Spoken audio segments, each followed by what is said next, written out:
UFC Vegas 106 back on the Run Pure Sports YouTube channel. 3-man booth with me today talking Burns and Morales main event here. JBC and Dan. Dan, got to go to you first here. We missed you last week. Glad to have you back, though. Yeah, good to be back. Missed you guys. Missed everybody. Fights were good last week. Couldn't make the show. Sorry about that. But great thing about Run Pure over here is that there's always somebody to pick up the slack. Great team. So, I assume you guys didn't skip a beat. I didn't get to tune in. No, I mean we nailed everything. Fuck yeah. Here we go. I don't know about nailed everything, but we definitely hit, especially the main. The mains.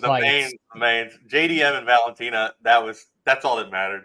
Yep. Yeah. At the end of the day, my dog lost, obviously, that we gave out at the end, but those two, we were both on Valentina and JDM, so that was definitely good that we were both on those JBC. I can't remember what your bet was, your dog bet, but how'd you do last week? Really well. The dog bet was like a plus 500 or something. I think it lost. Or I bet on what's her name to win inside the distance, and she didn't win inside the distance. Okay, that's what it was. Yeah, I couldn't remember off the top of my head. But yeah, it was like plus 500. But other than that, I mean, JDM, I played 76% JDM, so wow. things went well. Yeah. Yep. I know Bryce won $55,000 too. Yeah, Bryce smashed. I was pretty much all in JDM because I didn't play any Bilal. But yeah, it was a good day. It was a good day. Valentina crushed. I can't remember the optimal though. It had someone that I just didn't have. I can't remember who the one fighter that I There was one weird person. There was somebody with bad finish odds in the middle. I can't remember off the top of my head. Yeah, I'm blanking on it too, but that was definitely where I swung and missed from the DFS side. But that's all right. We come back ready to go again. JVC has the glow to him. He's definitely shipping today. VIP, aka VIP. He likes the glow. JVC. He says he got glow going on. Yeah, the only glow is from this fucking hangover. That's redness. Vip's got to get ready. Vip's probably already drinking. He's got to get ready for the Stars game tonight. Yes, Almacon. That's who it was. Almacon, that was it, yes. Yes, yep. Fucking Tony owned me with Almacon, damn it. Why'd you have to bring that up, M. Westlake? But Almacon was in the winner, he was. He was. No, he was. He was in the winner. Bryce had Almacon. Yeah, and Bryce helped ship. What's a good number for Bryce? If we get Bryce on the show, I'm not sure he would know any of the names of the fighters. He watches it religiously, but he doesn't really pay much attention other than to the numbers. That's it. Easy game for Bryce. Easy game. Doesn't have to know it. Honestly, though, that's fun when you go into a sport. You don't really know all the names, but you just kind of dive in, and then you end up winning $55K. That'll make you a fan real quick. I'll just say that, JVC. I love hockey, and I don't know shit. I don't know the rules, but I love watching it. I don't know the rules. Are you saying, does that get you when you're watching hockey and you're I don't know what's bullshit? And what's not. I watched hockey for so many years, not understanding the icing rules, and then someone explained it to me, and I was like, oh, okay. It's I don't like what is high sticking, because it's I see people put their sticks up all the time, and I'm like, okay, what's high sticking and what's not. I don't know any of the rules, but I love watching. Yeah. Hockey's a lot of fun. I was saying to Adrian, we need to get more into it, especially since it's playoff time. I feel like this is prime time, but getting into hockey is a big time sober guy activity. I'd say a third of the guys that I know that get sober are really into hockey now. It's a weird pipeline. It's funny because my wife doesn't like hockey, but she loves going to hockey games. It's the funniest thing ever. Yes. That my wife, she's like, I never liked hockey, but I'll tell you right now, we've went to every sporting event. She loves hockey. She don't care if it's a Division III college game or the so much faster. It doesn't matter. It's so much faster. Oh, dude, when you're down on the glass, they're so fast. Yeah, man. Yeah. Hockey in person's the best. But yeah. My wife loves it. So. I don't know. Best sports in person, MMA, WWE, hockey are the top 3. Football's probably the worst. Football's a TV sport for me. Yeah. Football is definitely college is in person. NFL is on TV. Baseball's NFL is on TV. I agree. Love a day at the ballpark. Nice and relaxed. Baseball's fun because it's outside, not because of the game. Dude, baseball though, behind the plate is friggin' awesome. Like if you go baseball game and you get those seats behind the plate, it's fun. It's so awesome behind the plate. I love. Oh, dude. Okay, so the last time that I went in Detroit, first row behind the plate, they were playing the Astros. Altuve was hitting leadoff, and as he walks up, it like 2 feet in front of us, my wife goes, "Oh my God, he's so little!" And he turned because he fucking heard her. It was like, what the fuck, lady? There is no way that he hasn't heard that from like every stadium he goes to, like, because he is like probably one of the more strikingly like smaller guys like in baseball. So when you see him like walk up to the plate next, he's shorter than you. He's shorter than you. No, he is shorter than me. Yeah, he is. I know. But he's badass too. He's really good. So Connor's avatar is fucking cracking me up. Is that Basher? Just laid the fuck out. Connor's trying to start violence right now, Connor. No, dude, Connor's trying to start violence right now. Don't get me started right now, Connor. I'm already in a bad mood. I gotta have Wendy. Daytona was a sharp play. I'll die on that hill. Oh yeah. One of my buddies, he back when we were in college, he had season tickets in left field for the Braves, like in the front row, and he would like look up on Google the names of like their wives and children and just say them like he would be like Heather, like and the guy would like turn like the random like the left fielder would like turn the name of his children. It would fuck with him for like all inning. That's like soccer level shit. It's like when I went to the Boca Juniors River Plate game and they were all singing the songs and I turned to my buddy, I'm like, what are they saying? Just like, oh, it's just like about how they're fucking the opposing players' wives. And I was like, oh, cool. We got the whole band doing it. It's crazy. All right, well, we're right on track here talking about all that stuff. Actually, Daniel, too, I've never been to NASCAR. That's actually the one sport NASCAR is tight. I've never been to. It's sick. Racing is sick. Yeah, I could see that being sick. I might have to go to a NASCAR event one of these days. It's a whole fucking like 4D experience because it's like you get all the smells of like the gasoline, like when they come by you, like the stands rumble. It's loud as fuck. It's like a whole like. Yeah, it definitely feels like it's more of a live event than a TV event. Just on this, I've watched it on TV. Obviously, it definitely feels like it'd be cooler in person than like on TV. Yeah, especially Daytona, Talladega, where they wreck more. It's like if you go at a course like Michigan or Atlanta where there's no wrecks, it's not as good. But Daytona, Talladega, where they just constantly wreck, it's awesome. Yeah, no, that makes sense. Gonna have to get out there at some point. But all right, let's get to this card here. We got 12 fights on the card. Not gonna say it's the greatest card ever, but I think we're gonna see a lot of violence on this card, so that's always a good thing.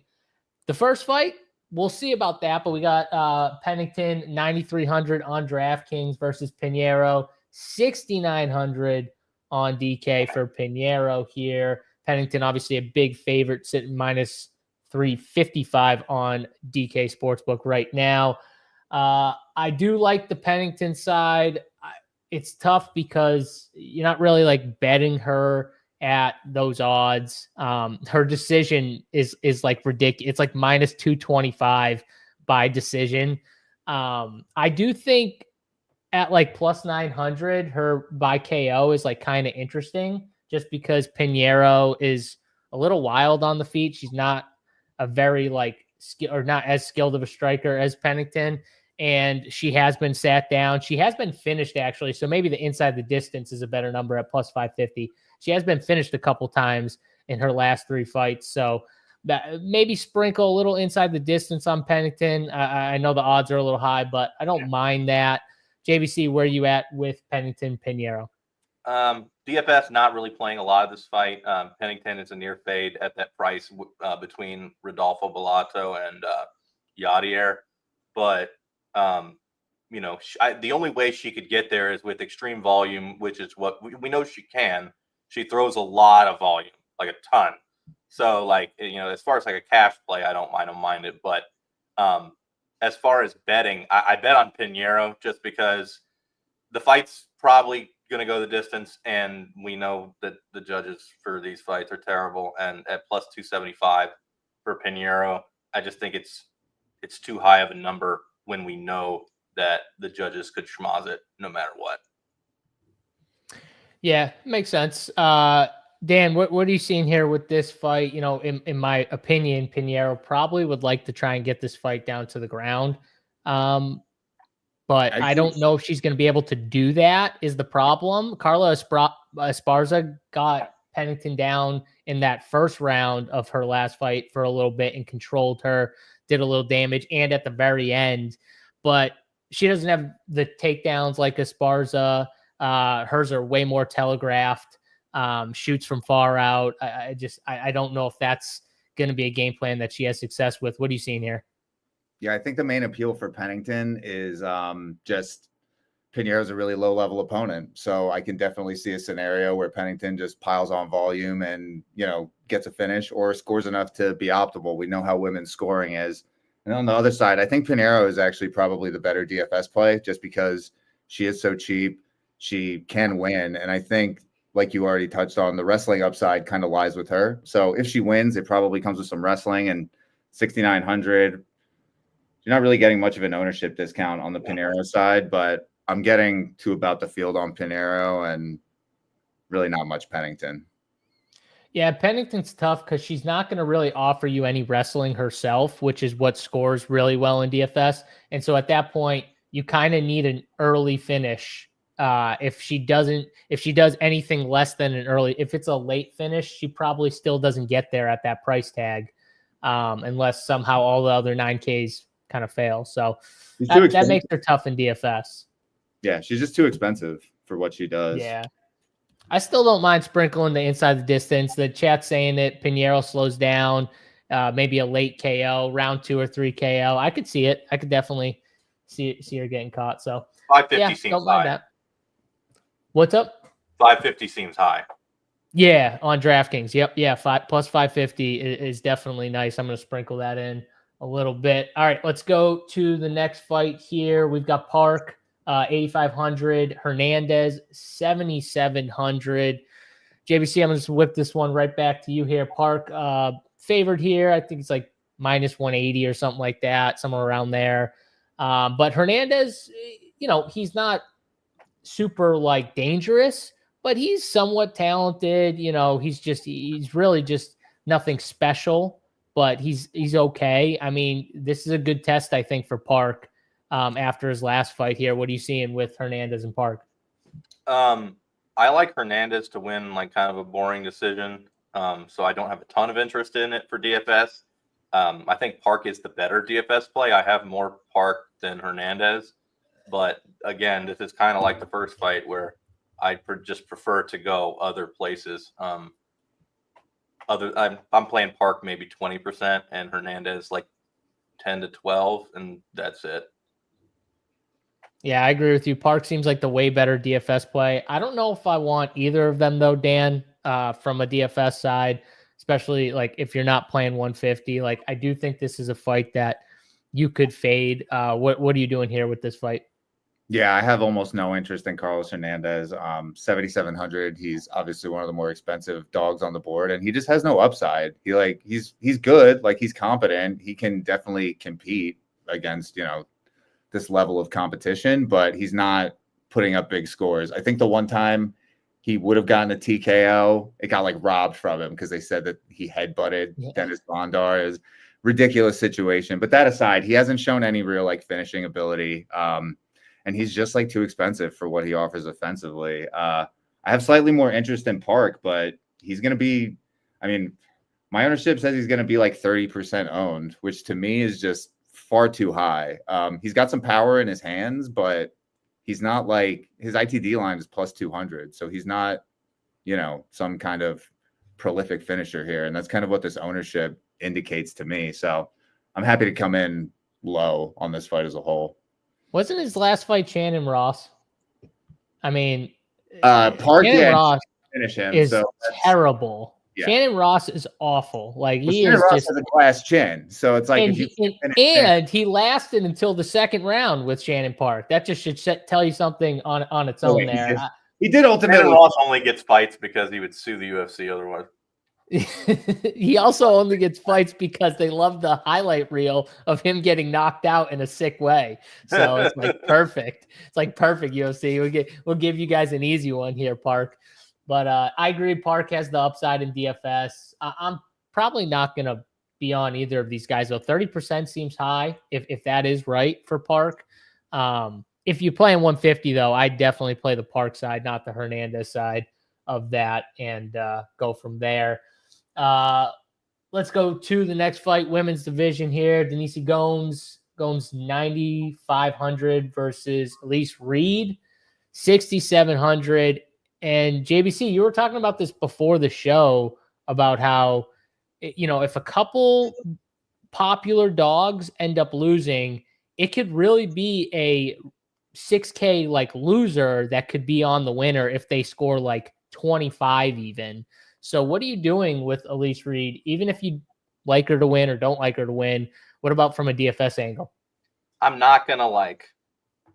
I'm probably not going to get there very much just because I think there's higher upside options. Like I would much rather just take a shot on Paul Craig than to play Elise Reed.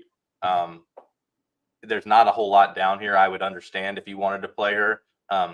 If Green, Arosa, and Stoltzfus all lose, that situation that you just described is probably going to happen where Elise Reed would be optimal with like 20. But I'm not going to play it that way. I think it's hard to intentionally play it that way. So I'm all Gomes on this fight. I think she finishes her inside the distance. Elise Reed is pretty dog shit. But 9,500 for Gomes it's real expensive. She has the highest money line on the card, but when you know that Morales and Rodolfo and Ruziboyev, their fights are pretty much they're gonna end inside the distance. It's hard to play Gomes, so I'm only going to get to like 15 or 20%, I think. Yeah, it does feel like Denise Gomes probably finishes this fight because of how terrible Elise Reed is, but I don't know just keeping her in the pool because of what you said about like the loser could end up being in the winner is not a terrible idea here. Dan, I do like betting Denise Gomes inside the distance, but I think it's like plus 130. I don't mind that, putting a sprinkle on there. But Dan, you see anything you like with Gomez and Reed? Yeah, I mean, I love Denise Gomes in general, but 9,500 is really expensive considering the strength of the range, like JBC touched on. I'll be doing the same. I'll be getting like 20, 25% because we've seen her get early knockouts before and score like hospital 130 type shit. So she's obviously viable. And then Reed is obviously viable as well for the reasons discussed. I mean, she threw a lot of volume against Penne last time out. And obviously Penne is also dog shit. So doesn't really tell us all that much. But, like you guys said, Elise Reed, you can keep her in the pool. She's totally like the ruin your night type fighter, right? It's like, this is the only person I've X'd, and they just fucking smashed for 120 points because women's MMA is ridiculous. The problem with Elise Reed, though, it feels like every single time she gets even the slightest step up in competition, she ends up losing and losing pretty badly. That's like my one issue with her is like that. It just feels that way with everyone she's fought.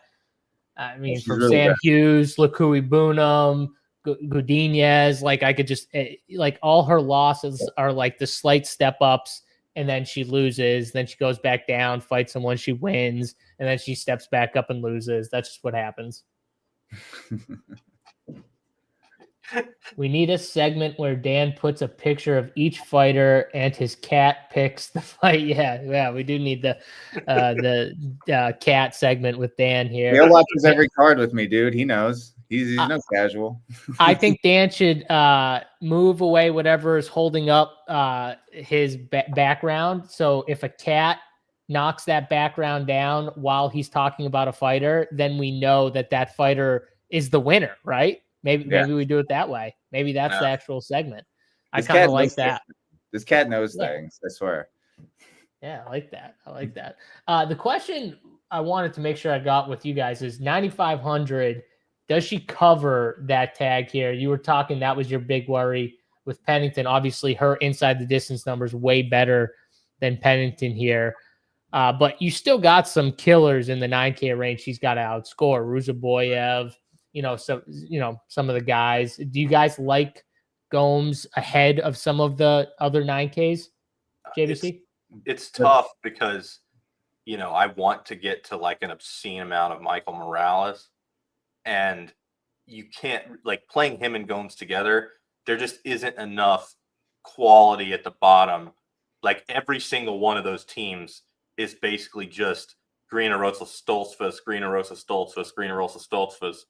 And so there's just not that much opportunity for combos having Morales and Gomes. So I'm not going to get to having very much just because of price restriction. It's not that I don't think she can pay it off. It's that I think that 120 might not be enough. Dan, where are you at, like, from an ownership standpoint with her and the other 9Ks? Yeah, Pennington is obviously going to be my lowest owned, but then it's Gomes, and it's like JBC just said, it's the strength of the range. Like, I'm going to have at least 60% Morales, like 40 Bellato, Del Val, Ruzaboyev, Costa, Camilo. Like, I want to get to all of these guys at least like 30% on all of them. So it makes getting to Gomez more than 20 and Pennington more than 10 really difficult. Hey, Matt, I thought I said it pretty good. Maybe I was off a little bit, but I thought it was close. It's pretty close. I thought you got it right. I thought I got it right, There was a little stutter in the middle, but I think you got it right. Well, because I did have to think about it a little in between. It wasn't just like a fluent, thing where I just said it, ripped it. You have definitely done way worse than that. Way worse. Yeah. Oh, I butchered names just completely off. I was surprised you got the Nisi Gomes right. Honestly, I went back and forth on Gomez. I went back and forth. No, this one's Gomes. This one is Gomes. This one is Gomes. So, like Johnny Gomes, your boy. Yeah, there you go. A little Johnny Gomes. Javier Molina's fighting the plumber. Okay, there you go. All right. Showboat King. I'm sitting VIP near the cage. UFC 317. Look for me. Bucket list season. 317. Are you going to wear the crown? Are you going to wear the crown? So I know the whole head. I'm going. Me and Stats are going to 317. So at least that is that O'Malley or is that 316 or did 316 just happen? Which is 316 just happened, didn't it? Okay, so I'm going to the O'Malley fight, but I'm going to be very far away in a suite. So that's in 2 weeks, right, JBC? What's up? That's in 2 weeks, right? Yes, in Newark. I'm going into Newark. Or 3 weeks, I guess. Yeah. But yeah, so 317 is Oliveira, Taporia, Pantoja, KK. So this is 316. Okay, so that's 316. Which I need to talk to Dan about that, but Dan's been busy, so I haven't been able to talk to him about Newark. I'm going. We're going. We're going. We're going. Yeah. Okay, so that's 316. The Davishvili and O'Malley. Yeah. Oh, that's 316. Okay. Yep. Yeah. 317 is 317 is Taporia and Oliveira. Yeah. That's 317. So Dan's close personal friend, Charles Oliveira. My best friend. Showboat King. That'll be awesome. Cage side. Have fun. That's sick. Cage side is sweet. So enjoy. That is true. I was at Sean O'Malley is 0-1 when I am in attendance. Unbelievable. JSU announcing tough names that aren't even on the card. Give him a thank you, Joe Ruff. Thank you. I was just making a point, though. She did fight her at one point, so I was just making a small point. I think that this is probably doable.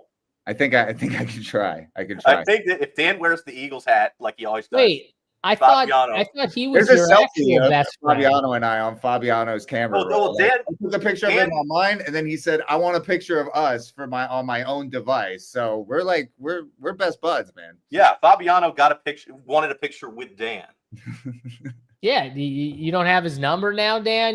I thought you'd be able to like text. I'm gonna DM him. Right I'll DM him on socials. He'll remember. Yeah, no. But I would bet. I swear to God, I bet if Dan DMs Fabiano that Fabiano would meet up. Definitely, he's the GOAT. Fabiano seems like a cool dude. I could see it. And Fabiano loves the Eagles. Like he's him and Dan are tight. Ah, there you go. All right, a little Eagles connection right there. I see it now. All right, another women's fight on the card here. We've got Tainara Lisboa 7,800 against Luana Santos, 8,400 for Santos here, a -175 favorite on DK Sportsbook here. Dan, I got to throw this one to you first because in the Discord, you were pumping up the fact that you were going to sell everybody on Tainara Lisboa. So the floor is yours. Sell it away, my friend. Oh, that was mostly a joke. But I mean, this fight is your classic kind of low-level women's MMA fight where there projects to be a good amount of like wrestling and grappling exchanges. It gets real sloppy. Stuff gets scored that probably shouldn't get scored. And yeah, I just think Lisboa, for cheaper, she's going to be less popular and she's got, she's a better finishing value. So I just, to me, this fight is a coin flip and has a lot of potential for high scoring. What is that, JBC? You got a problem? My number one bet of the card is Luana Santos money line. She's going to stop this thing. Come on. I mean, JBC, talk about it because Dan likes the other side of it. You say absolute smash, throw it all on Luana Santos. So talk about it a little bit. Yeah, no, Luana Santos is my biggest bet on the card. I think there's a substantial skill discrepancy that Dan does not see. And I don't see it even making it to the cards. I think she's going to win inside the distance. I want to clarify. I'm not picking Lisboa. But no. Don't you back down now, Dan. All right. I was literally about to call you Daniel. That's how far. Don't you back down. You guys are misrepresenting my words. So I'm going to say this just to kind of play both angles here a little bit. I do think Luana Santos wins this fight, and I'll tell you why I think that. But I will say, I think Lisboa probably has a striking advantage. It might not be a wide striking advantage, but I think she has a slight striking advantage. Luana Santos is not a very good striker. She's very telegraphed. She wants to throw an overhand right constantly. Literally, her last fight, the entire first round, I think she just threw overhand rights. It was literally just overhand right. It was just one at a time. It's just nothing's like fluid. Combos suck. Like it's just very like obvious. Where she is good is when they get in tight, and this is why I kind of like this fight. When they get in tight, when they get in the clinch, she can use that judo and she can get fights to the ground. She can be somewhat dangerous in that instance. And Lisboa just finds herself, even when she's winning striking exchanges, she'll just end up clinching. Like I'll be watching her fight and I'm like, oh, she's beating her up on the feet. And then she'll just grab her for no reason. Just grab her when she's winning striking exchanges. It makes no sense to me. But I think that happens in this fight, whether she's having success over Luana on the feet or not. And once they get in those grappling exchanges, those clinch exchanges, I think Luana, that's where she wants to be. And I think that's advantage Luana. And if she gets Lisboa on her back, I've seen Lisboa get controlled by worse girls than Luana on her back and not be able to get up. So I think Luana Santos finds this fight on the ground at some point and could find a finish on the ground too. I kind of agree with JBC, but it's not as wide. Like I said, if this stayed on the feet the entire fight, I'd bet Lisboa. I just don't think that's going to happen. So that's why I'm on the Santos side. And, are you just JBC? Are you playing both chicks for DFS, or are you going to fade one side? I think you kind of have to. I mean, the options at underdog are just not that great. This is what I'm talking about. When I said I was going to sell everyone on Lisboa, it was as Dan, look, the chat, the chat. Yeah, another thing about the chat is short, man. What can I say? Look at this, Dan. I mean, I don't know why you're backing away. See now, Dan, JBC, do you see this? Now that I started to build him up via the chat, he's like, "That's right. See, I said that the chat is sharp. I agree. Now that he noticed that the chat is on his side, so you're killing us. Yeah, I think Lisboa is a similar play to Sadiq Yusuf and Moises, and a better play than Carlos Hernandez. But she's not quite in that. The green Arosa Stoltzfus level is where you want to live at, not up with her necessarily. But she's got to be in the pool. Yeah, and Lisboa does have takedowns of her own if she wants it, so she does have some wrestling upside and stuff like that. So, yeah, I don't mind her as a dog. But all right, 2 for 1. 2 of us on Santos, Dan the Lone Ranger on Lisboa. Let's move it to the next fight here. We've got Matthews 7K versus Delville 9,200 for Delville here. I really like Delville. I think he wins inside the distance. I bet his prop at inside the distance at plus 100. His last fight out was the Contender Series fight where he fought a dude in Montero who had like 23 professional fights or 21, whatever it was. He was like he was not just like fresh out, 6 or 7, fights professionally. He had a ton of fights under his belt. He fought some decent competition too. And that dude just had one of the craziest chins I've ever seen. I don't know if you guys watched the fight, but I never have seen so many flush elbows from a standing position connect via chin multiple times in a row and a guy stays standing. It was like one of the craziest things I've seen on the Contender Series for sure because of how many he just took to the chin. He really should have finished that fight. If most other people, he would have definitely got a finish. This Delville guy, he's got skills in the grappling too. He could finish via submission, and he definitely has power to finish someone, especially someone like Matthews, who's been finished multiple times already on the feet. So I'm in on him. I think he's my favorite 9K fighter overall. JBC, where are you at on this fight? I do think that Yadier is going to get a lot of ownership with the minus 600 money line and the even money inside the distance number. But that is a substantially worse inside the distance number than Rodolfo Bellato and Nursultan Ruzaboyev, and is much more comparable to Costa and Camilo. So I'm going to probably be under on Del Val. I don't have a ton of interest in Connor Matthews, but you kind of have to play everybody down there because there's nothing. But yeah, I think that I'm just going to be short on Del Val and hope that he busts. All right, a little short on Del Val. Dan, where are you at here? I think I'm going to be playing Del Val pretty heavily because at 9,200 for me, it comes down to like Del Val has really great power. He's super aggressive, and Connor he's going to be way more physical than Matthews is. Like Matthews, what do you have his ownership at? Del Val, like 37. He's probably going to be in the 40s though. From what you're saying, only getting like 30. But it's just Matthews, like he lacks physicality. He's not very good. He can be hurt and knocked out, and he just doesn't deal with the kind of pressure that Del Val is going to bring well. Like it's the way Del Val fights is just it's a horrible matchup for Matthews. So I'm going to lean into that because I think he obviously needs an early finish to make the optimal. But 9,200, he's quite a bit. He's cheaper, obviously, than those other options in the top range, and I just think this is a smash spot. And similarly, I have very little interest in Matthews, but really no choice but to mix him in. Yeah, I think you can mix Matthews in. I think he's got wrestling upside. I think he's got more upside than like Elise Reed, who's 300. Yeah. Cheaper. Pinheiro, like I think I'd rather Matthews over Pinheiro. I think Pinheiro might have a better chance of like possibly winning the fight. over Matthews, but I think Matthews has like a higher upside from like a scoring standpoint if he somehow wrestled and somehow got like a decision win or a submission or something like that.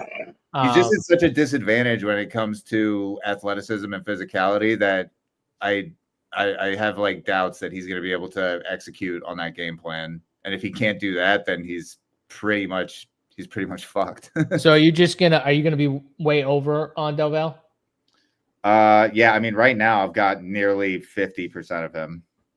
Yeah, that's probably where I'm going to be too. So, yeah, Matthews taking the ambulance as Paul Craig. Okay, Connor likes ambulance for Matthew. They're sharing an ambulance like an Uber.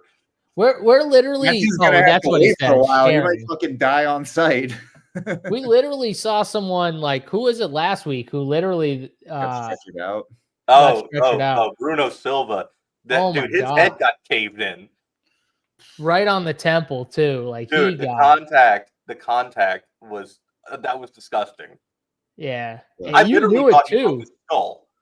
You knew it too, and he took a few shots. Like, the ref did a good job, in my opinion. He got in there like as quick as he could, honestly. But like, he took a few shots after the shot that put him out. That was one bad. of the more disgusting impacts I've ever seen.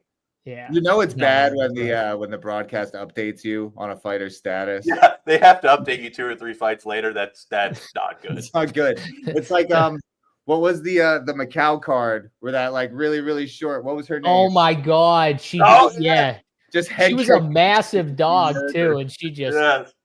Yes. Was she like a doctor? Wasn't she a doctor too out there? Yeah, she was a doctor. Yeah. She was doing the Bryce Mitchell twitch, dude. It was. Ugh. Yeah, the doctor. Yeah, that was crazy. The doctor sent someone else to the hospital. That was wild. Yeah, she knocks her out and then she goes and does the surgery to save her. Literally. All right.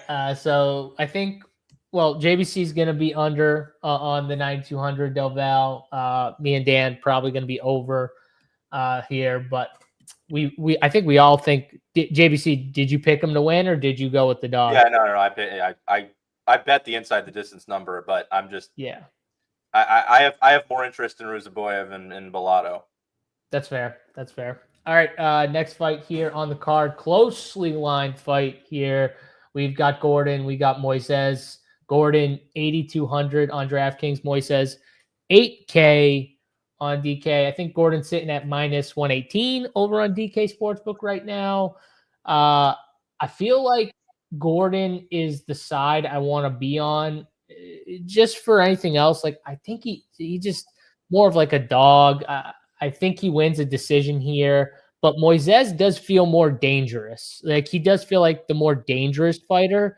So that does make me pause a little. Also, I feel like from a DFS angle, Moises probably has a little more upside. But I did bet Jared Gordon. Not a strong stance, but I do lean Gordon as the betting side, and do think we probably see a decision win from Gordon. That's my angle here, and I'm sticking to it. JBC, where are you at here? I agree. Gordon's my second biggest bet on the card.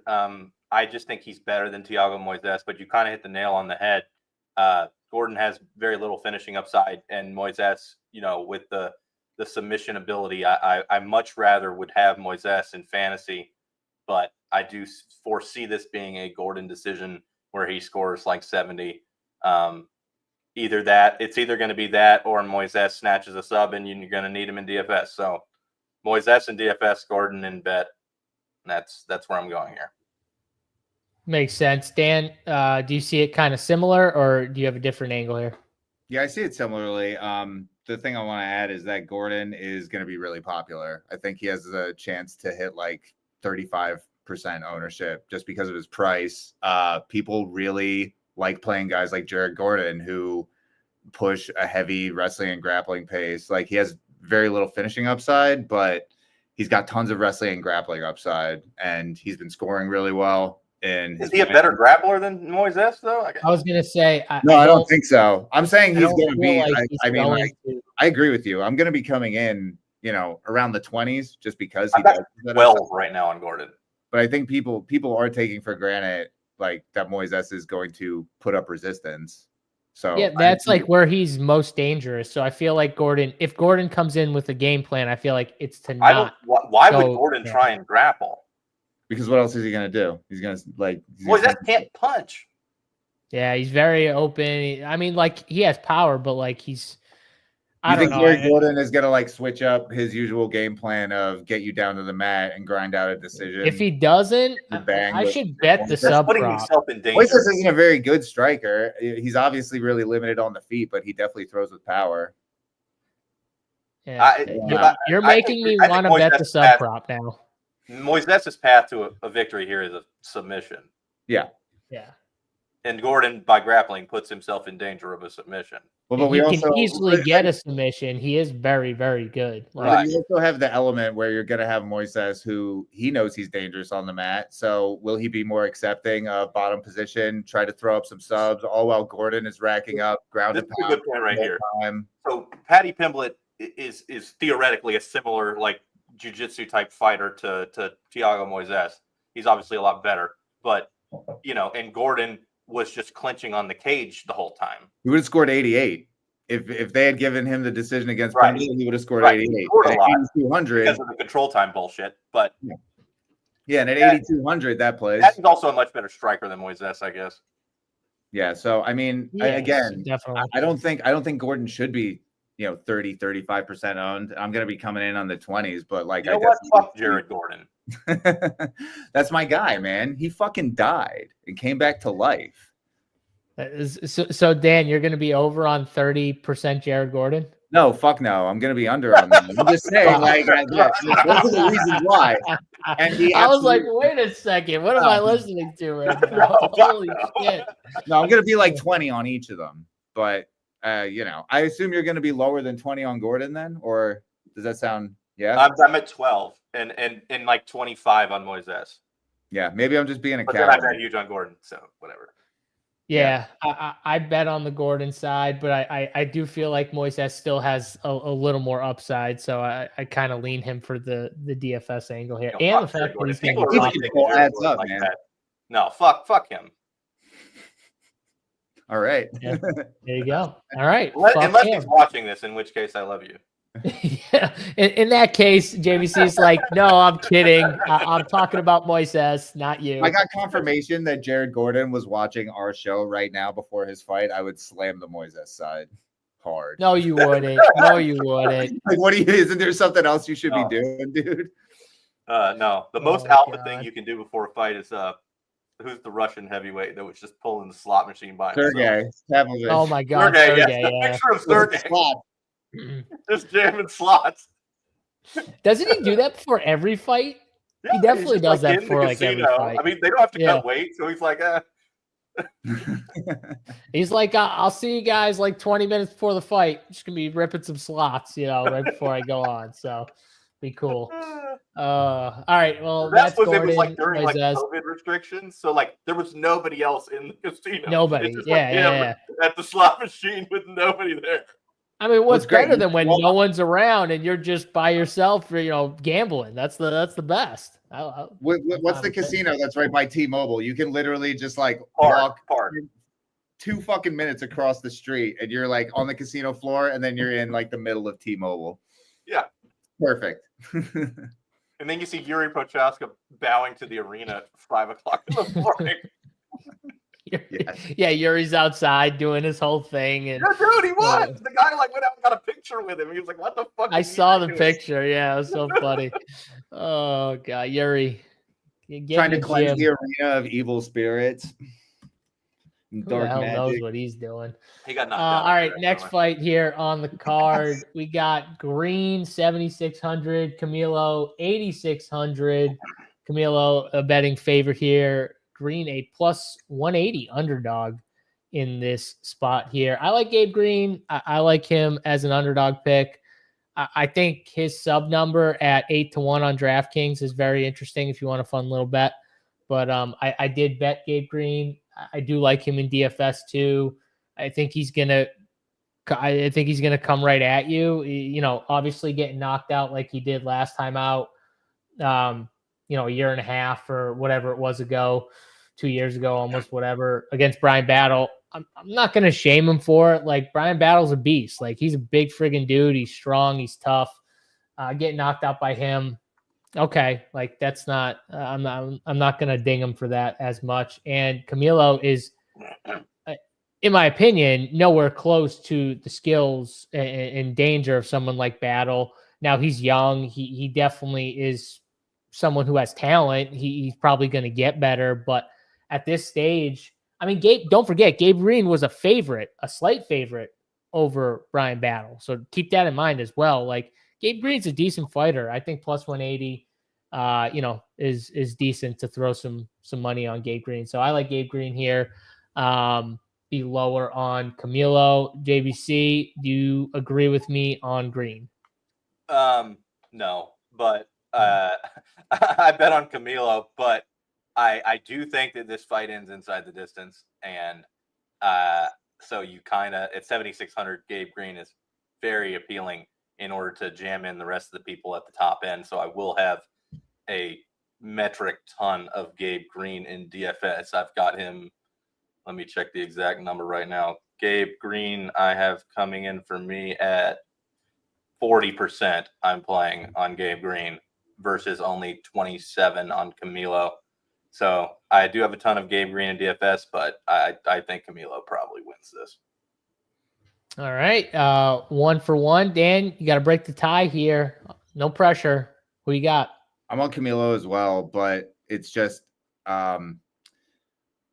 like he's got some finishes, he's got some sub skills, he's got some decent power. He doesn't really profile as the most like potent finisher though, so I don't think it's necessarily a given with him. The thing that keeps me interested in him and the matchup as a whole is that Gabe Green is really aggressive, and it's the type of aggression that he leaves himself open to getting finished, but he also gives himself the opportunity to finish his opponent. So like JBC said, I think this fight ends inside the distance, and I'm going to be super heavy on it. And it really, most of it again, like boils down to how aggressive Green is and how reckless he is and the environment that creates in his fights. Yeah. Cause Camilo, I get why he doesn't profile. Cause when I watch him, I'm like, okay, he's very measured for a young kid. Like, he definitely is measured. He gets his reads, he picks his spots. But if you have someone that is ultimately aggressive on the other end and really pushes forward, that's going to end up forcing, more of a car crash, head-on collision, yep. And, that can equal finishes here. So I agree with you guys on that point, and we'll see what Gabe Green does. I mean, if he does what he did in the last fight where he's just like, I don't give a shit, just runs across and goes for it, we could see early finish one way or the other. But all right, you two guys on Camilo, what's the ownership on him look like, Dan? Because I think most are on Gabe Green, I would assume here for DFS. Yeah, Camilo pretty high. Yeah, Camilo, I've got it like 36%, just because wow, those finishing odds at the price, people are going to flock to that. And he's got the same odds to finish as Del Val. Yeah. So are you guys going to be like over? Because I know you guys are over on Gabe Green or close to the field. Are you guys going to be over or close to the field on him as well? Yeah, I'm going to be close to the field. I'm going heavy on this fight. Like someone, you're slamming this fight. Yeah, I think someone's going to die. So yeah, I want a part of that. I like it. So I like when people die. Yeah, maybe a good fight. Can we clip that, please, Prez? If you're watching, clip that, and then put the helmet back on, JBC, for the next graphic. Can we get the helmet back on? Yeah, the AB, the Antonio Brown helmet. I need to start wearing it. Yes, the AB helmet. Yes. Oh God. Whoa, JBC. It's impossible. You can't do that now. It's 2025. You can't cancel anyone. He's the uncancelable force. That's right. Next fight on the card. Honestly, this is one of the fights I'm actually more interested in to see out of all the fights on the card. Julian Erosa always fights in fun fights too. Julian Erosa finishes left and right, whether it's him getting finished or he's doing the finishing. His last 5 fights have ended inside the distance, and they've all ended in round 1 too. So not only are they finishing inside the distance, but they're ending in the first round. They're ending pretty quickly. And Julian Erosa is 7,500 again here against Mel Costa. Costa 8,700 on DraftKings. Another guy who, he's had some finishes. He scored pretty good, though, in his decision win last time out against Rodriguez, 104 fantasy points. So he definitely has upside. The grappling, the wrestling is there for Mel Costa. So he's got that upside in DFS. We'll see if that's his game plan against Arosa, who's got a bunch of, sub victories here. But I think it's a good fight for DFS. I think that one of these guys is going to get the finish on the other. The question is, does it happen early like it's happened in the last 5 fights for Arosa is more my question here. JBC, answer that one first. Same thing as the last fight, opposite opinion, though. I like Arosa to win in a war at the beginning. I'm playing him nearly 50%. I'm still going to have Costa a good, mid-20s, but I'm slamming Julian Arosa, and I think this fight ends pretty early one way or another. Dan, what's the ownership you got on these two fighters? I would assume Arosa is the higher owned of the two, just at the price. They're both at 30. Oh, wow. Okay. The same, yeah. Because, again, Costa has the same finishing odds as Del Val and Camilo. Yeah, Costa, previous to his last few fights was sort of somebody that I would be happy to kind of fade because he wasn't really much of a finisher. He was pretty content to just slow it down on the feet, but the field seems really ready to just jump on, to just assume that what we've seen the last 2 fights is the new Mel Costa. I'm not sure I'm fully sold on that. I definitely prefer the Arosa side. I think he's the more dangerous of the two, but Arosa's actually both of these guys have kind of, their stock has risen a lot over their last few fights. Arosa, I think he's won his last 3 fights really quickly inside the distance. Before that, though, it was this guy's out the door. He's got a glass chin. He's completely fucked. And now he seems like a whole new guy. So PCP. Yeah, maybe. I agree with you. I think this is going to be a really fun fight. I think whoever wins is going to finish it. Both really solid plays, but I definitely favor the Arosa side just because he's got more finishing upside, price, and I think he wins. Yeah, I definitely think this is a fight to push in on in DFS. I probably like this fight as a whole. I think a little more than the Camilo Green fight. I think you guys like that one. Real quick, and I'll do it right now. Yeah, I think that one's a little. You guys are probably higher on that one. I think this fight, from a whole, I like more. So I'll have both sides of this fight. I did pick Mel Costa to win, but I do think this fight finishes inside the distance here. So, if DFS side, I think both these guys are good targets for DFS here. But from a betting angle, I did bet Mel Costa here. I do like him a lot. And I like that Arosa fights the same way. He just gets into wars, which is good for the other guy too. It's not just good for Arosa, it's good for his opponent from a DFS side. So that's what we want. It's going to be a high-paced fight. It's going to be a high-paced fight. Definitely. We'll see who wins. Fun fight though, for sure. Jared Gordon leave more salary with Yusuf, or leave more salary with Yusuf. Jared Gordon or Yusuf, straight up. Dan. Jared Gordon. Jared Gordon. There you go. Yusuf, we'll get there, but Yusuf, he really only kind of offers striking, not that much of it. And he's knockout or bust, and he's got a pretty poor inside the distance line. So, you play him for the randomness that happens in striking, but he's definitely not I'll have more Gordon probably, or even if I have him equal amounts, I still just prefer Gordon straight up. Question: how do we pick fighters for large field GPPs? If you guys can help me out, please, and thank you, Dan. I would assume it's more the show, but I would assume it's more he's building one lineup, and he's right. A large field GPPs. How do I build out one lineup? He's probably hand building, one lineup or a couple lineups at most. Is there anything you would give him from an advice standpoint? I would definitely say you definitely want to try and leverage the field with a couple of these fights, the high ownership fighters, and try and get a little different that way if you only have one lineup in your hand building, because you are dealing with people that do mass multi-enter, and they're going to be able to get over on a lot more of these high-owned guys. Dan, do you have anything else to add?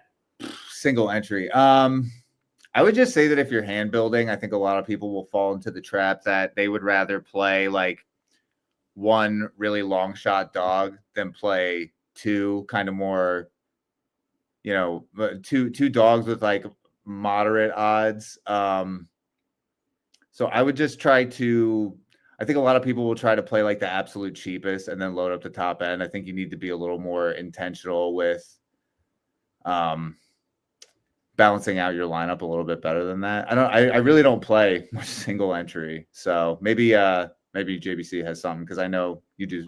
People tend to gravitate. It's the opposite of what you're saying, actually. Oh, okay.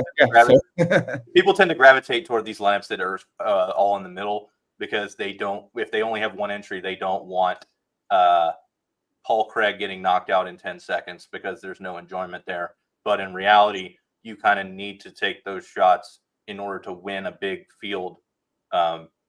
So if you're playing single entry and there's more than 500 people in the field, you do need to take shots on your Paul Craigs, Dustin Stoltzfus, guys that could get crushed right at the beginning, because they also have the most upside. And to add to JBC's point, like if you're finishing out and your options are like, Del Ville and Paul Craig, or it's like someone like, I don't know, Mel Costa and Julian Erosa or something like that. Most people will go like the Costa Erosa side because they feel safer even about the dog, right? But JBC's point is more like that's what everyone's doing, because it's more of like a floor-based thing, whereas like, no, you want to take more of a... You're not playing to come in 50th. Right. You want to take more of a chance and take the guy who could get rolled in a second, and you're like, why'd I play him? But he could also win, and if he wins... People don't want to win. They want to not feel stupid. Exactly, stupid. No one wants to take an L and feel like an idiot when you have that guy you have to be willing to feel stupid. Yes, exactly. Because that's the thing. Especially in my line of work, like, you're going to feel stupid a lot, but you kind of just have to go with it. Yeah, because you're not going to pick everything correctly. No. But all it takes is 56% of the time. There you go. But I was going to say, for all you got to do is do it once, right, JBC? Like, it doesn't really matter if it happens 1 out of 100 times. That one time for someone who, have it, that could mean them winning 10K, 20K in single entry. So, all you have to do like today, if people are really only playing Paul Craig 14%, that is asinine. I agree. I agree. I wouldn't like Paul Craig, though, if he was like 25. No. But at 14, I'm like, that's crazy. Like, no, he's got a better chance than that to win. I don't know, man. Post-vegan Paul Craig? I don't fucking know, man. Vegan Paul Craig is an animal. Vegan Paul Craig subbed Uncle Liev. Vegan Paul Craig did sub Uncle Liev. Post-vegan Paul Craig has some pretty crazy. I'll just say this: Paul Craig has some pretty crazy wins in the UFC. That's all I'm gonna say. There's some pretty crazy wins. So he can figure it out. But Paul wanted to let JVC know that you clean up nice. He's enjoying the new look. So look at that. Brady McFootball is asking unique number for large field. What do you guys got? 1. 1 from JVC. Oh, well, you're jamming because Morales is 9,700. Yeah.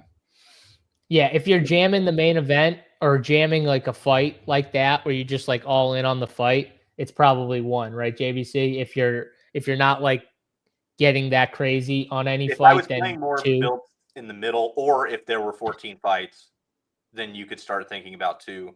But this card with Morales, Gomes, Pilato, Del Val, Ruzaboyev, Costa, Camilo, like I want all of those people.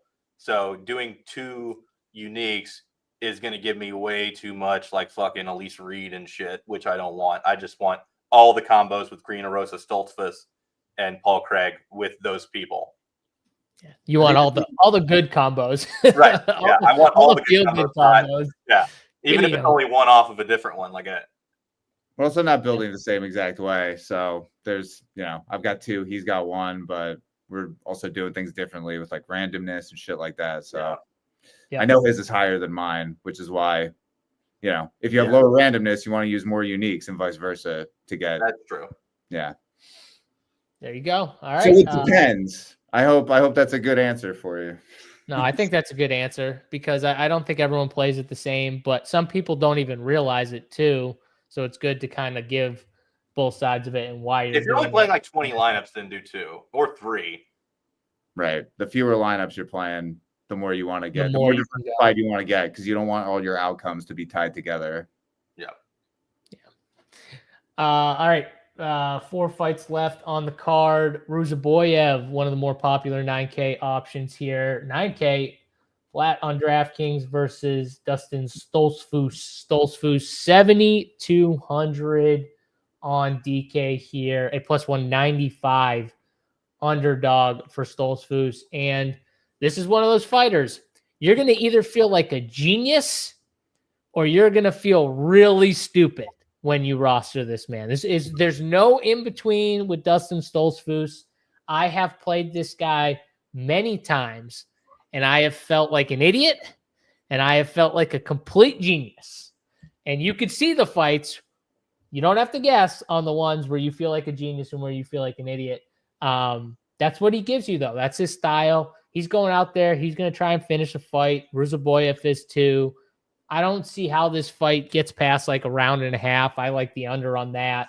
I think this fight ends probably within the first round or early in the second. But either way, great fight for DFS. I think both these guys are going to be pretty popular. I do think Ruzaboyev is going to win. I just ultimately think he is the much more dangerous guy when it comes down to it here. So I do like him to win. Minus 160 inside the distance. JVC, what are you doing with Ruzaboyev and Stoltzfus? I've got them both like 40% and up. Damn. I think it's going to end quickly. So coin flip number, like getting Stoltzfus at plus 190 as a bet or plus 350 inside the distance, I think are better bets because you're having to pay minus 160 just to get Ruzaboyev inside the distance. So, you know, DFS, love Ruzaboyev, love Stoltzfus, bet Stoltzfus. But I have Ruzaboyev, I'm getting a fuck ton. I got a question. How are you ranking, if you had to rank them, Stoltzfus, Gabe Green, and Arosa? Because to me, they're like everyone's clear favorite, like dog DFS plays with upside. So how do you rank those guys? Arosa 1, and then Green and Stoltzfus same. Dan, I'll pose the same question to you, and then obviously talk about who you like in this fight. Same order, but I like Green more than Stoltzfus. Okay. So I assume you're on the Ruzaboyev side? I'm on the Ruzaboyev side. I've got both of them at 30. Ruzaboyev obviously is probably the best finishing value, like for the price on the entire slate. My only hesitation with Ruzaboyev is that he just doesn't produce offense like at all. He's super accurate. He's got great power. He's obviously a prolific finisher, but just the lack of offense is always a concern. And going up against Stoltzfus, who is going to try and wrestle and grapple, like Ruzaboyev's takedown defense is not very good. And once he gets taken down, he will spend a lot of time on his back. So there's definitely a situation here where Stoltzfus can take him down in the early stages. He drops the whole first round. And then even if Ruzaboyev gets a second round finish, like he hasn't been scoring at all up until then. It's way more like boom or bust than I want to like necessarily go super, super heavy on. I do like both sides of this because I think it's live playing inside the distance either way. But I think Ruzaboyev he's not exactly like a lock by any means. I think the reason Ruzaboyev is comfortable, he may be too comfortable sometimes on his back, though, is because he does have a lot of finishes via submission in his career. And so he does kind of trust his grappling a little bit. But like the Buckley fight, it has to say something that he kind of made him into a wrestler late in that fight. Like that definitely tells you like this dude's got real power. But yes, can he fall in love with the grappling if he gets stuck on his back? Maybe a little bit, but he is dangerous. So that is the one thing, like no matter where this fight goes, if it does go to the ground, That's still somewhat dangerous for Stoltzfus. Yeah, there you go. He's locking Lisboa so he can afford Ruziboyev. Connor's on it. Too sharp. That's like some shit that I would do. No way Dan's locking anybody at that point, unless they were a main event fighter. And even then, he wouldn't lock the cheap. This is going to be this is going to be the closest I have to locking a fighter basically ever. Who, Morales? This card on Michael Morales, yes. I feel like we locked someone pretty recently who was like an extreme value. I can't remember who it was though. Yeah, it was probably a situation where somebody was like 7K and was like minus 500. It's also a main event. I can't remember who I feel like we locked a main event fighter not too long ago. It might have been Shevchenko a couple fights back. Yeah. I know I did. It might have been I had Della Maddalena a ton last week. So that was probably my closest I've ever come on an underdog. It wasn't what's his name? Fuck, I'm blanking on Davishvili the last time he fought. Did you jam him? No, against Umar, no. No. Maybe okay. I don't know then. All right, so I think we all like the Ruziboyev side. From a DFS side, it's definitely a fight that you want exposure to both sides. Both have a chance of getting it done here. But let's go to the next fight. Sadiq Youssef, 7,900 plus 120 over on DK Sportsbook here versus Santos, 8,300 for Santos, a minus 140 favorite on DraftKings Sportsbook. And I don't know if you guys did this, but I went back and watched his fight against Francis Marshall. He didn't win that fight. There's no fucking way he won that fight. I don't know how he won that fight because there's no way he did. But he's here, 8,300, and he gets Sadiq Youssef, who has fought the way better competition.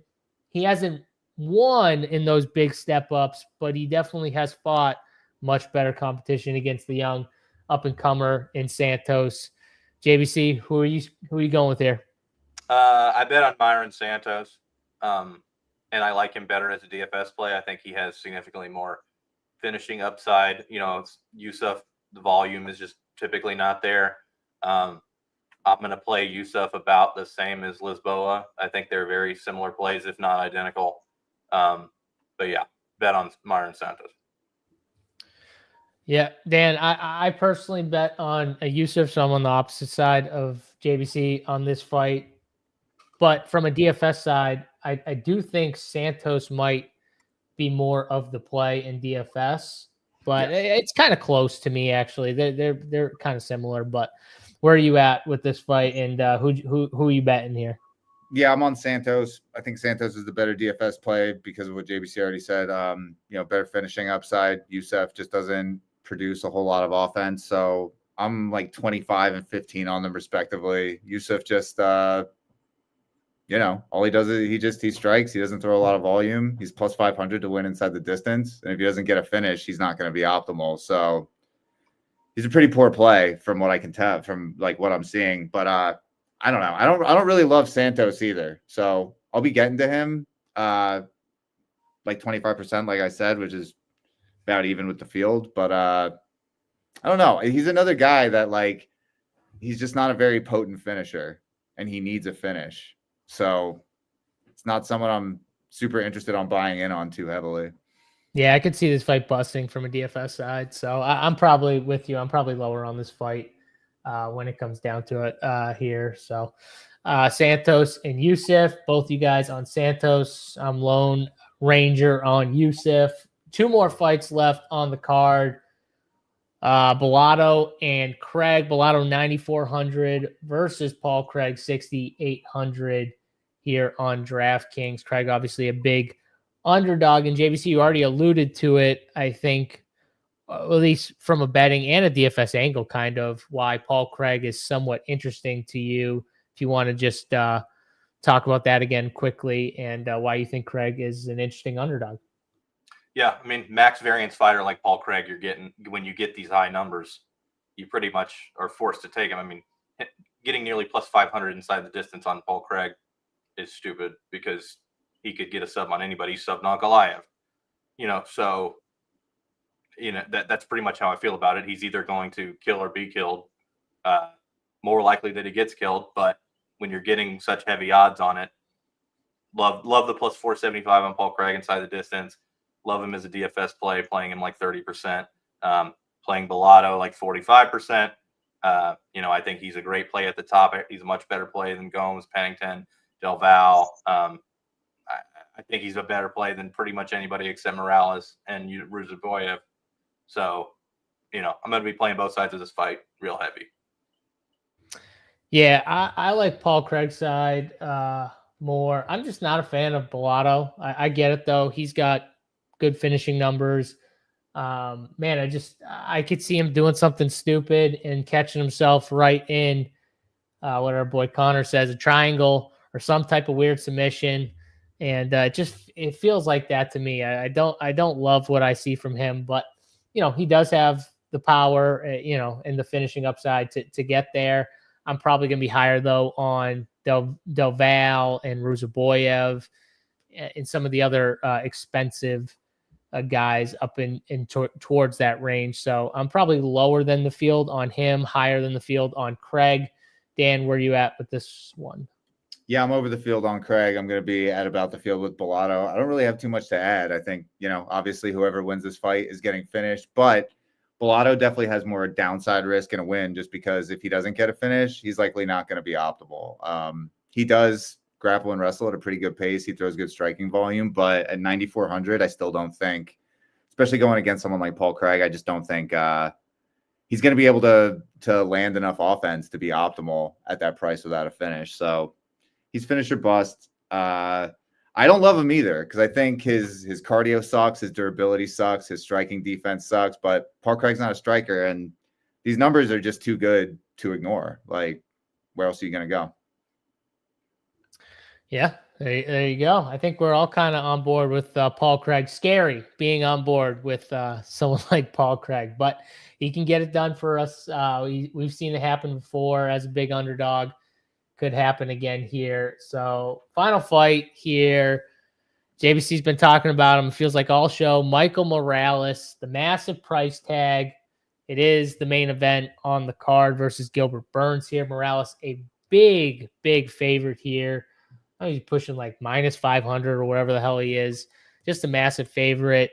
In the under 3.5 rounds, I think it's juiced to the under, if I remember correctly. People like this fight to finish.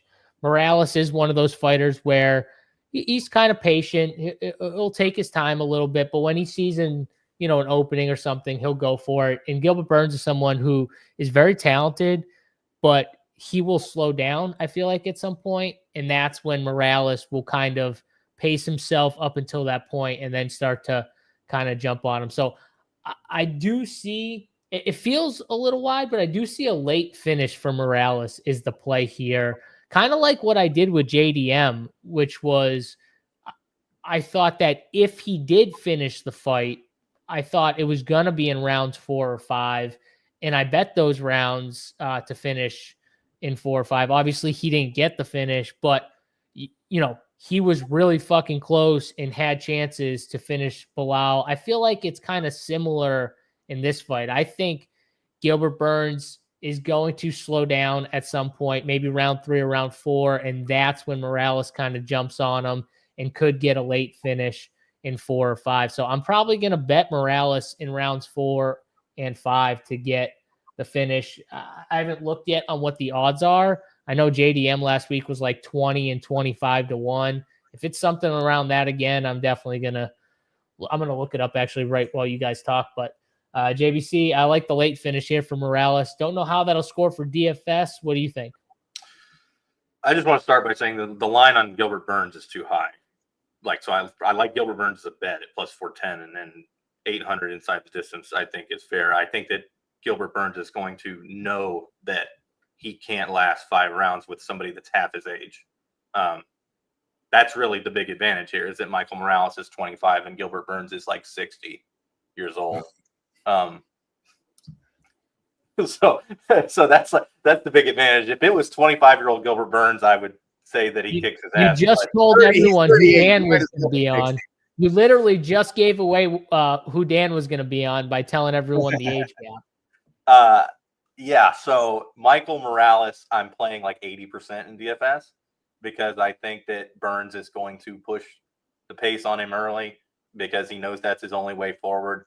And as you said, Michael Morales is patient, but when somebody pushes the pace on you and you're patient, hit him with the counters. I foresee this fight ending quicker than you think. And so, one way or another, but heavily leaning in the Morales direction. So I'm playing him a ton of DFS. Yeah, the odds not as fun as the JDM odds. Only 9-1 in the fourth, and the fifth 14-1 for the KO for Michael Morales in the fourth and fifth round. Not as fun as I would like, but might still sprinkle a little bit on it for fun. You like a quicker knockout here, so you must like the under too in this fight as well. Dan, what do you see with Morales and Burns? Same things. I've only got have got 60% Morales. I've got 20 Burns. So at the moment, I'm actually toying with the idea of not full shoving the main event. And it really just comes down to the fact that Morales is 9,700 and the rest of the top end is really strong when it comes to finishing odds. So, there's so many scenarios where Morales wins and misses the optimal. And I'm just going to lean into that a little more than I usually would. But yeah, and I think Burns could be optimal in a loss at his price. And he was, I believe, when he got knocked out late by JDM, he was optimal in a loss. So that's on the table because obviously he's going to wrestle and grapple, right? And we've already talked about how if Gabe Green, Julian Erosa, Dustin Stoltzfus, if none of those guys win, we're going to have something disgusting, and that could be a winner in the or a loser in the winner. Could definitely happen. I wouldn't be shocked, especially on one of these cards, but we'll see. Are you guys going to play any of Gilbert and Morales in the same lineup? No. But what I also want to mention about Morales is right now we've got him coming in at 39% for a guy who is minus 550 in a main event. Yep. And that is worth saying out loud, and that is a big reason why I'm just gonna fucking slam it. Yeah, I am. You're definitely higher than him than I am for DFS, but I get why. You get a 5-round fighter, massive odds to win, big favorite, and the people aren't gonna play him like that. They're gonna be lower than they in reality would be on other guys with similar favorite lines and stuff like that. So I get it. Yeah. Yes, Michael. Morales is the official cat pick. Morales is the official inside the distance, at least. Morales inside the distance, official cat pick. Thank God. The minus 500, the cat. We might have to throw the cat segment out if he's giving out a minus 500 to the people. So the cat loves chalk. I don't know what to tell you. Yeah, that's what it's going to do here. So, all right, that's all 12 fights. Let's get into the I'll get the pick six up here in a second. While I do that, do you guys want to throw out a favorite bet? Can be whatever, your favorite money line bet, big odds, long shot, whatever you got. But Dan, you got a favorite bet? Yeah, let me get give me Juicy J plus 140 right now. Juicy J plus 140. Luana Santos money line. Luana Santos money line, and then mine will be. What was mine? I lost track of my fighters here. I'm trying to see which was the one I had the biggest position on. I'm gonna go with Delville inside the distance at plus 100. I'm going to go with that. So that'll be my pick. All right. I got the pick six up here, boys. Anything you guys want? Significant strikes, fight time, takedowns, fantasy points. I got one that's out a pick six. I got one that's sticking out like a sore thumb. Hit me. Tisha Pennington over 64.5 significant strikes. Tisha Pennington over on 64.5 significant strikes. Here, Dan, do you have anything sticking out to you? Yeah, Connor Matthews under 42.5 significant strikes. buddy. He likes that one. I like that. The cat likes it as well. I'm going to go with fight time here, and I'm just going to go with well, we did this fight, so can't do that fight. Well, can I actually? Let's see. Oh yeah, I can. Okay. I didn't know if I could do so I can do that. So Delville, fight time under 14.5 minutes for that fight. JVC, you got another one for us? Let's go with Bellato over 99.5 fantasy points. Bellato over 99.5 fantasy points. Dan, one more from you and the cat. Let's see. I was looking at Jared Gordon takedowns, but that's no good because they have him at 1.5 and they only let you go over 1.5. Yeah, but it's a multiplier. Just saying. Right. All right. Yeah, let's go with Jared Gordon over 1.5. At 1.2. Spicy here, Dan. Getting spicy. Jared Gordon over 1.5, 1.2 multiplier there. I'm just gonna go right back to fight time. Ruziboyev, Stoltzfus. Give me less than 7.5 fight time minutes. I love that. Ruziboyev's significant strikes over under is 20.5, and I'm like, I think that's going under, even if he wins. Yeah, it's like one of those fights. It's like one of those fights where like Ruziboyev only throws 5 strikes, but he just catches them clean and just done 30 seconds in. It is a really low number though. Like 20.5 is crazy. It's so low. It's so low. Yep. So here's our DK pick 6. We got Tisha Pennington over on significant strikes. Connor Matthews under on significant strikes. Del Valle under on 14.5 minute fight time. Bellato over on 99.5 fantasy points. Jared Gordon over on the 1.5 takedowns. That's a 1.2 multiplier. And then the Ruziboyev Stoltzfus fight under 7.5 minutes of fight time over on DK pick 6. I will make sure to screenshot that and post it in our chat.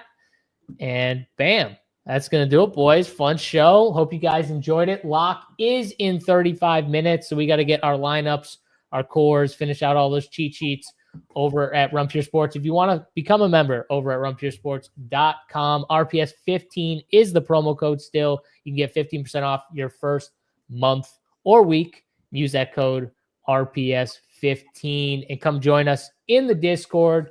Sweat out the fights with us tonight and going forward. For JBC, Dan, and myself, good luck in your DraftKings, DFS, and bets until 2 weeks from now. We'll see you guys then. We're out of here. Peace.